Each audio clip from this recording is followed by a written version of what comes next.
राजस्थान में 6 महीने पहले हुए विधानसभा चुनाव में भागीरथ चौधरी किशनगढ़ से विधानसभा चुनाव हार गए थे। मोदी से मिले तो उनके सामने फूट फूट कर खूब रोए। मोदी ने गले लगाकर कहा कि हार जीत चलती रहती है। भागीरथ पहली बार मोदी के मंत्रिमंडल में शामिल हुए। भागीरथ चौधरी 2019 में अजमेर से सांसद निर्वाचित हुए। विधानसभा चुनाव 2023 में बीजेपी ने भागीरथ चौधरी को किशनगढ़ से विधानसभा का टिकट दिया। वो चुनाव हार गए। विधानसभा चुनाव हारने के बाद संसद सत्र में पीएम मोदी से मिले थे।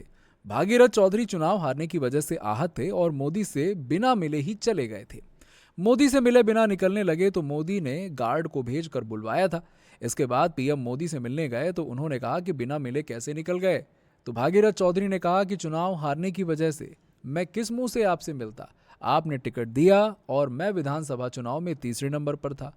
भागीरथ चौधरी मोदी के सामने रो पड़े। मोदी ने गले लगाकर ढाढ़स बंधाया। पीएम मोदी ने कहा कि हार जीत चलती रहती है, कोई बात नहीं, हिम्मत हारने की जरूरत नहीं है, आगे और अच्छा होगा। भागीरथ चौधरी 17 साल की उम्र में पढ़ाई छोड़कर किराना की दुकान खोलते हैं। पढ़ाई करने के लिए जयपुर आए थे और सेकेंड ईयर की पढ़ाई छोड़कर किशनगढ़ लौट गए। 20 साल की उम्र तक किराना की दुकान चलाए। 1990 में मार्बल का बिजनेस शुरू किया। इसके बाद जनसंघ में जुड़ गए।